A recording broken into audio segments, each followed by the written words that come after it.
deinstitutionalization movement definitely led to a lot of individuals with mental illnesses ending up in nursing homes. I don't think, the MDS is relatively recent to this. You're not going to pick up that. You can get some from the National Nursing Home Survey, some from these kind of broader data sets, but I don't know that there's been a lot of work, at least that I'm aware of, even to document sort of prevalence over time. We've been doing a review just trying to get a sense of who's working on this issue, what sorts of prevalence estimates. There's certainly a lot of suggestions that a lot of what's causing kind of the current numbers of mentally ill in nursing homes really relates back to the deinstitutionalization movement, but hard to show with at least the MDS, because I think you're missing some of the critical period there. Yeah, well, it's important because there is this notion that we reduce the student population for the mentally ill by some huge amount, 600,000, 50,000, 1970. Yeah. But we really have to displace them. There has been Yeah. no real response in the community to this population, unlike for the PD and for the aging population increasing. Yeah. Mental health is still an exception. Right.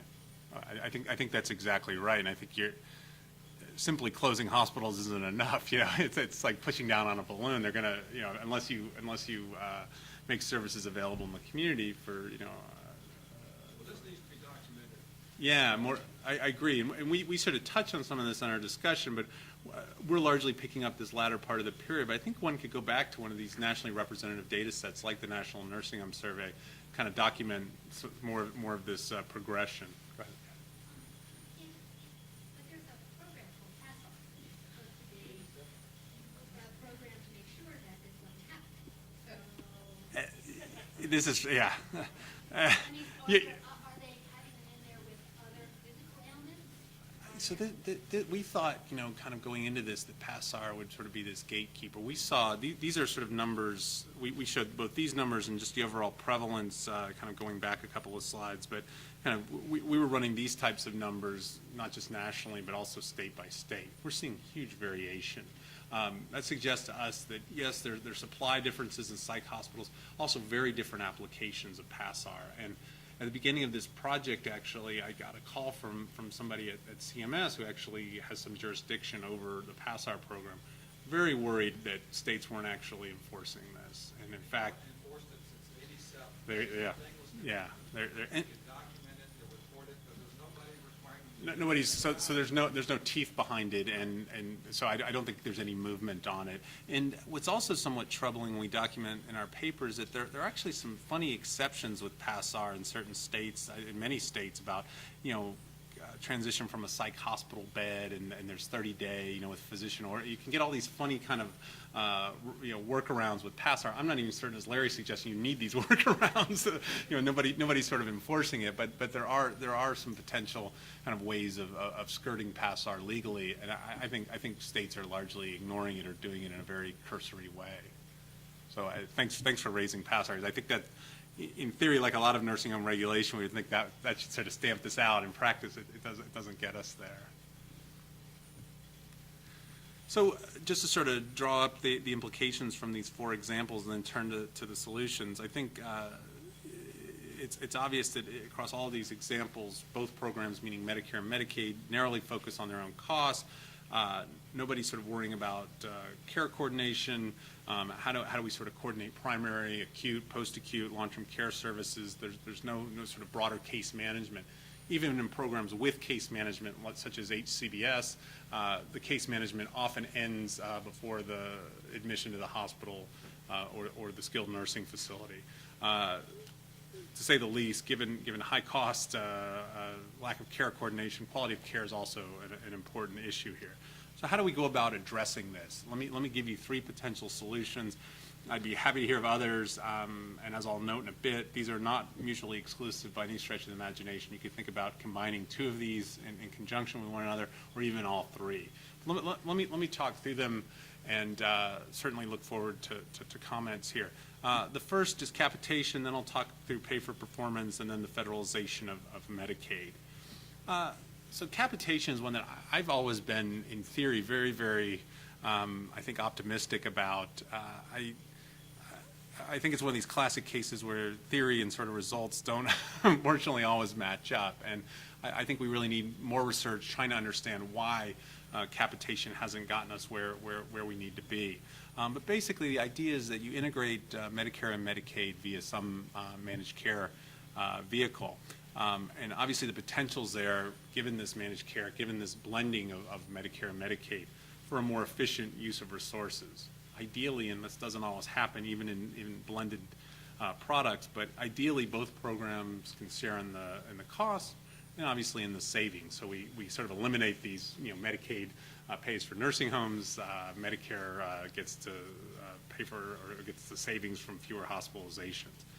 Obviously, capitation might emphasize primary care and have case management that sort of goes across all settings. There are a number of managed long-term care programs that are out there. The ones in red with an asterisk all combine Medicare and Medicaid financing. So not all these managed long-term care programs actually are blended, but we have federal initiatives such as Evercare, PACE, and the social health maintenance organizations. Lots of state initiatives like Arizona, Massachusetts, Minnesota, New York, Texas, Wisconsin are all potential examples here. You can see that some don't necessarily blend Medicare and Medicaid, although, as I'll talk about in a little bit, there's a new vehicle, the special needs plans, that allow even blended products to be offered in Arizona and states like Texas. So there are a couple pieces of bad news, and I think I touched on the second one, but let me start with the first. In theory, this is a really good model. In practice, it's been very hard to get people into these models. Less than 3% of the publicly funded long-term care population receives their LTC benefits through managed care. So very low uptake. I would suggest there's selective enrollment on both the demand and supply sides. There's reasons people don't want to enter these programs, and on the provider side or the plan side, there's certain people they don't want to take on. And so I think that's very much limited enrollment. Only 2 states, Arizona and Texas is not a statewide program. It's only offered in some parts of the state, have mandatory enrollment. And you can go back here, neither Arizona or Texas are necessarily blended. So we don't really have a mandatory program that's out there that actually fully integrates Medicare and Medicaid. The bad news, and this is really what I find frustrating and really in need of further research and thinking about how we can kind of move this issue forward. Relative to control groups, the 2 most rigorously evaluated programs, PACE and the Minnesota program, have shown basically better to stable quality. By and large, quality's been fine, and access to services has been better, or at least stable in both of these programs as well. But both show higher costs relative to a control group. You can see in PACE, they actually found savings in Medicare, but quite a big offsetting increase in Medicaid costs. In Minnesota, both for community enrollees and those in the nursing home, higher costs for both Medicare and Medicaid. Now remember, the whole idea here is by blending the programs, you're going to actually show cost savings. The 2 best evaluations here, these weren't based on randomized data, and I'll come back to that issue in a bit. The 2 most rigorously evaluated programs show higher spending, and that's disheartening, because I think there's a lot of promise in this. I think we need to sort of dig a little deeper, pull the onion back a little more, and figure out why we're not necessarily seeing savings. So I mentioned special needs plans, or SNPs. I recently published, as part of the chronic care special issue at Health Affairs, sort of a thought piece on these SNPs, where they've been, their growth, and try to think a little bit about where they're going. Give you a little bit of background. They're basically, the special needs plans are a Medicare Advantage plan, but they're a special type of plan. They're authorized under the Medicare Modernization Act of 2003. They allow states to integrate plans without any sort of CMS demonstration approval. By June 2008, there were 439 duly eligible SNPs with roughly 850,000 enrollees. This is about 11% of the duly eligible population. That sounds good. However, these are highly concentrated across states. Puerto Rico and 9 states account for 60% of the plans and about 85% of the enrollees. 8 states have no dual eligible plans.